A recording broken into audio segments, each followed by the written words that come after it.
Hello, everybody. My name is Tamara, and I am one of the people behind the Protectors of the Wood podcast and the film. I'm just working on the short clip of the feature film, and I'm orchestrating it, so I'm just checking out some things, but I'll just play a little bit for you.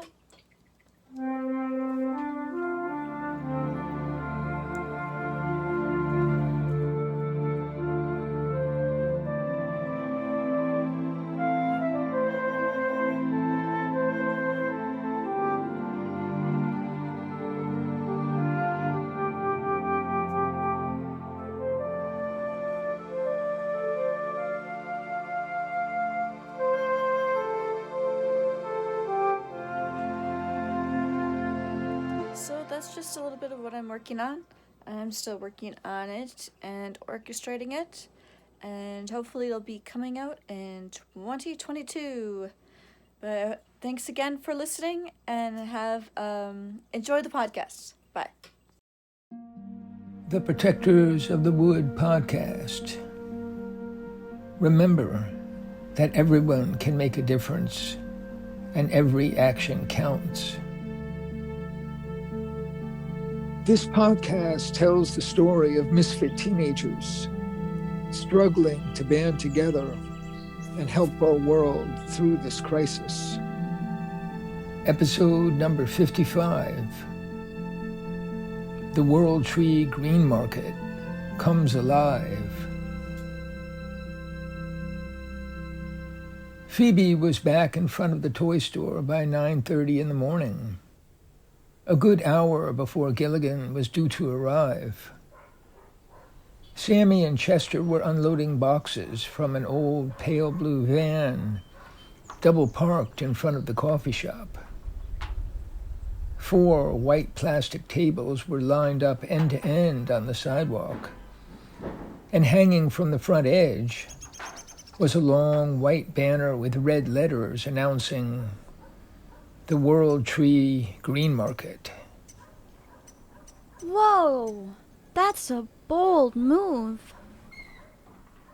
A spry, gray-haired man jumped out of the back of the van. That's it. Last one. I'm going to find Parker. It's Tom Winkle. They're opening up the game. This produce is from the farms. About 20 boxes were piled on the curb, and each one had the Winkle Family Farm written on the side in red letters. Nearby was a pile of bulging burlap bags. Clearly, the 4 tables would not begin to hold the produce that could be sold on that beautiful Wednesday. The sun was rising in a clear blue sky. It wasn't outrageously hot, at least not yet. Hey, Sammy, Tom, Chester. Looks good. See you soon. Phoebe unlocked the gate and the front door and entered the toy store. There was no sign that Abby had ever been there, except the bolt remained open on the inside of the back door and the open padlock hanging by the side. Phoebe slid the bolt across and snapped the padlock shut.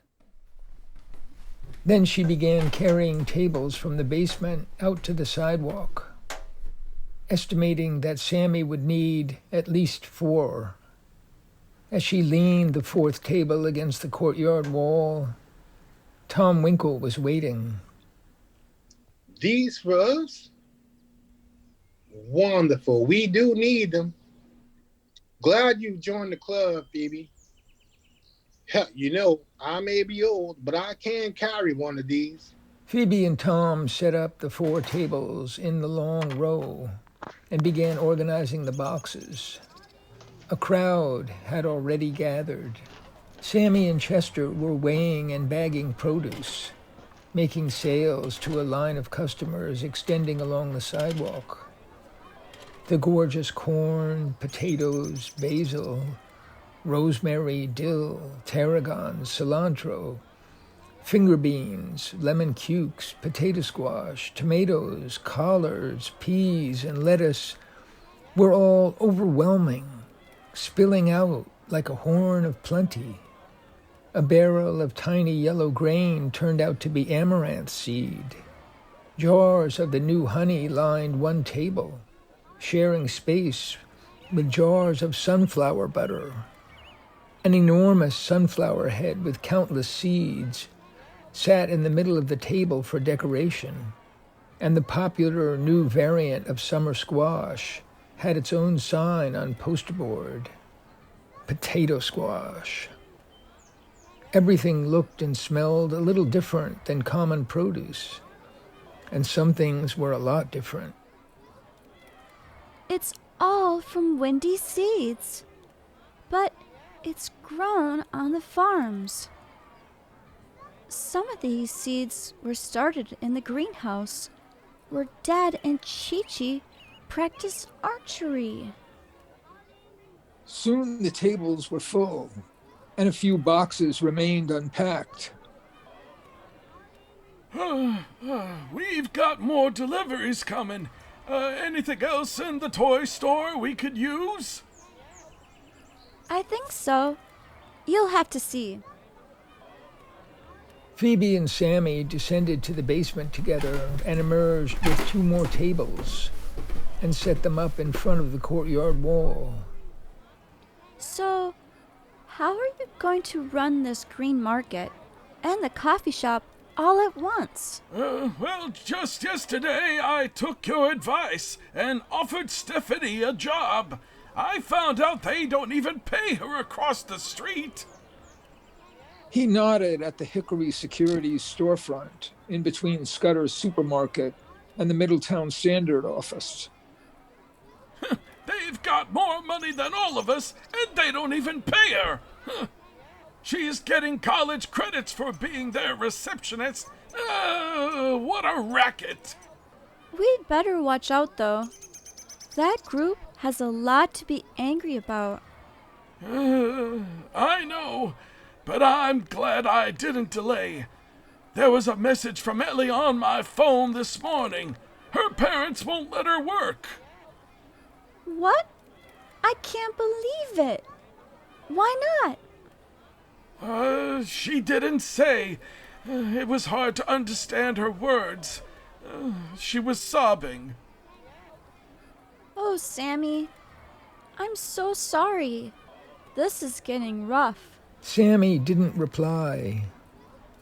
He retreated back toward the line of customers, and Phoebe noticed people waiting by the toy store gate. Just a few more minutes. We'll open soon. Hey, Phoebe, how about some help? Phoebe turned to see Penny standing alongside Jim's double-parked Jeep. She ran over and hugged Penny as if they had not seen each other in weeks. So great to see you. Joining the market? Hey, check this out. Jim opened the trunk. There were 8 bags overflowing with breads and muffins. What do you think? Did we bring too much? Oh, this is going to be so much fun. Look at this beautiful day and all the people. Sammy sold out yesterday. And Penny, I love your sign. I really admire what you're doing. We're all doing it. I'm happy being out here. I spend too much time in the kitchen. Phoebe noticed Gilligan drive by in his Mustang, looking for parking. Uh-oh, the boss. Gotta go. She walked back to the courtyard gate, considering the best way to handle the issues they would have to discuss. In a few minutes, she spotted Gilligan standing in front of the Green Market tables, staring at Scudder's store across the street. She turned and came up the sidewalk. I can hardly believe what's going on here today. I never saw anything like it. I hope it's okay that I let Sammy use a couple of our tables. That's okay. It's not a problem. But I know what you're worried about. There must be some pretty angry people across the street. Look, they're taking bags of Sammy's produce to their cars parked in Scudder's lot. That supermarket's nearly empty. I didn't know Sammy had the nerve. Look, there's George staring out the window with nothing to do. Phoebe and Gilligan waved, and then they walked through the courtyard into the toy store. After counting the change in the register, Gilligan called Phoebe over to the counter. Look, I've decided something. And don't try to argue. There will be no more riding of scooters or skateboards in the courtyard as of today. I want you to make up the posters, display them, and enforce the rule. I'll try. But I can't stand out at the gate all day. I'll make the posters. But these kids will try to ignore them, unless someone tells them we're serious. Maybe after a few days, it will get easier, but... I could not be more serious. We'll pay that boy with the ponytail off the books for a few days. Get him in here. Okay, I'll do it. In fact, I'll set up a table at the gate and make the posters out there until Louis arrives. And I'll make up a set of rules. Remember, we'll lose business if we ban all scooters and skateboards. We're just going to ban riding them. Kids will have to carry them into the courtyard and the store. That'll do just fine. Now, about this soccer playing in the back. I spoke to Sammy about that.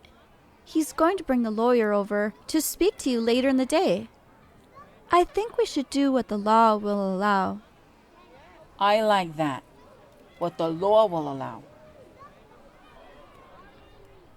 The noise of blasting car horns distracted their attention, and both Phoebe and Gilligan ran outside to see what all the commotion was about. There in the front of the coffee shop was Fred Peterson's horse-drawn market wagon stopping traffic.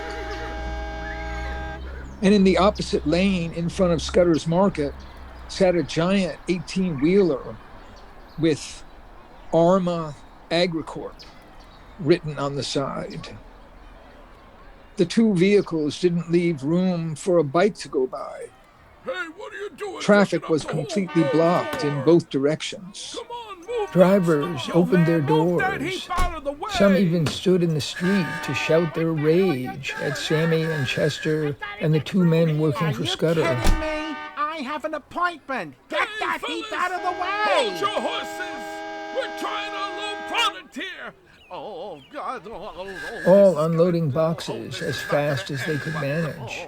Come on, boys. let's Others get jumped this in to stuff help. unloaded. We're blocking traffic. Fred was standing by his horse, whispering into its ear and ignoring the hubbub. It's all right, girl. It's all right. You just stay calm. Just ignore all those people. That's a good girl. Ugh. I should pitch in too. Gilligan headed down the sidewalk, ordering Phoebe back to supervise the cash register. She retreated into the store, smiling to herself. This was all working out better than she had hoped. Like spillover from a rising pool, people began to flow into the store, and Phoebe made a few sales. She noticed children with the new cucumber-like vegetable in their hands. Even some grown-ups were tipping their heads back and squeezing the juice into their mouths. Lemon cukes were catching on. Half an hour went by, and Gilligan ran back inside and waited impatiently while Phoebe finished with a customer. Those boys with skateboards are outside looking for you. And the chief has given Sammy a ticket and ordered him to remove his tables. Sammy and Tom are packing up. It's all a mess. The crowd is angry, and the chief is trying to calm them down. He asked for you. I've got an idea. Everyone can win. Why don't you offer Sammy the courtyard for his tables? At least for today. If he'll keep good order out front. All the customers will come in here. The kids will have to behave better, and the chief won't have to deal with a bunch of angry citizens. Everyone will thank you for your generosity. You'll make money on it, and have a safer store. Look, people are coming now. Gilligan stood still for a moment, staring into space. Phoebe, you're a genius. Gilligan ran back outside. Two of the boys from the day before, carrying their skateboards, walked in with the new arrivals. Phoebe jumped up from behind the counter and walked out to meet them. How's Joel? He's okay. They kept him overnight, but his mom brought him home this morning. He's got 5 stitches and a big bandage and can't come out. What are your names? I'm Willie. And I'm Franklin. How would you guys like to pick out a bike helmet for Joel? And one for each of you. It's free. A gift from the store. And don't forget to wear them. Tell Joel I said so. Sure.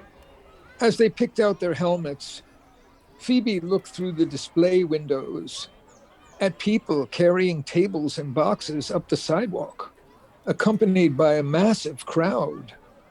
Clearly, the day's events had become a public spectacle. She was sorry to miss the talk and emotional flow out on the street, but she was thrilled to be keeping a low profile, with Gilligan playing the role of good neighbor. It was all so perfect that she could hardly contain herself, wishing that Abby or Jeremy or George were nearby to share the glory of it all. And to her delight, Stephanie suddenly walked into the store, dressed in her upscale receptionist dress and medium high heels. Phoebe, isn't this all so fabulous? Absolutely. But what about you? Did you quit? I just walked out 2 minutes ago. Sammy said he offered you a job. And I accepted. But with all the action, I came in to tell you first. Let me be the first to say I'm so happy. Phoebe rushed over and jumped into Stephanie's arms. And I want to thank you for your wonderful advice. I've made good use of it, I hope. Stephanie gave her a significant look. That's what I hear. But watch out for complications. George just moved into the gas station, if you can believe it. He had a falling out with his parents. Not again. They're grounding Ellie. They say the coffee shop is becoming dangerous. Phoebe put her finger to her lips for quiet. The boys had been listening, and now showed her their chosen helmets. She complimented them and asked for Joel to visit as soon as he might be out and around. The boys moved on to the soccer corner to look at the display of brightly colored soccer cleats, shining like some new form of candy. Stephanie came up close to whisper to Phoebe. Can you believe it? Dangerous? And that's part of the reason I walked out today. Bentley and his crew are telling people the same thing. Somebody's giving them talking points. I bet Scudder and his staff sound like that too. We've got to talk soon. Phoebe stepped to the cash register to make another sale. Onwards to Sammy's.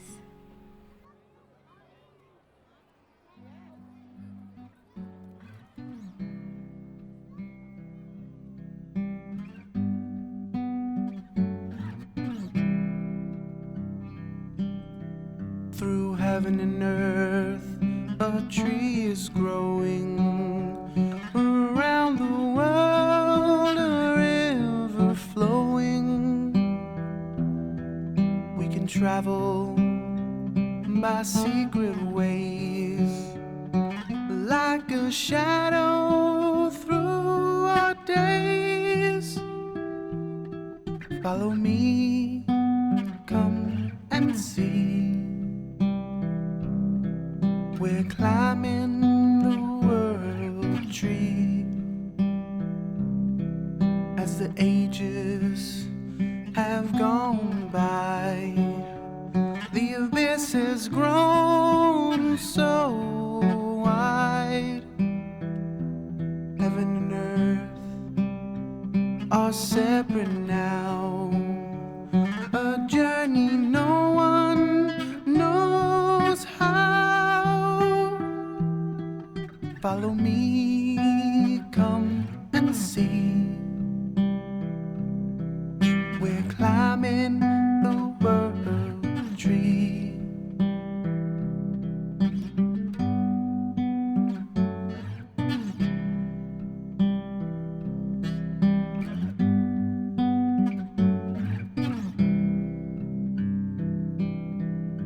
See how we come closer. You're on the pathway to the stars. Reach out your hand and touch the heavens. It's not far, it's not far. Follow me, come and see. We're climbing the world tree. Follow me, come and see. We're climbing the world tree. Follow me, come and see. We're climbing the world tree.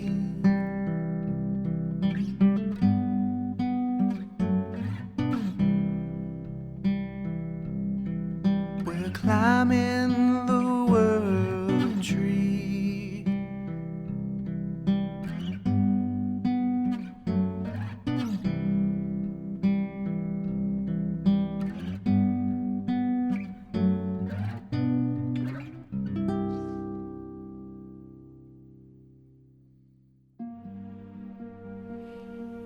Thanks for listening to the Protectors of the Wood podcast.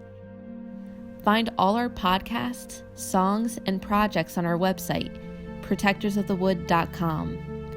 And to all the eco-warriors out there, remember that everyone can make a difference and every action counts.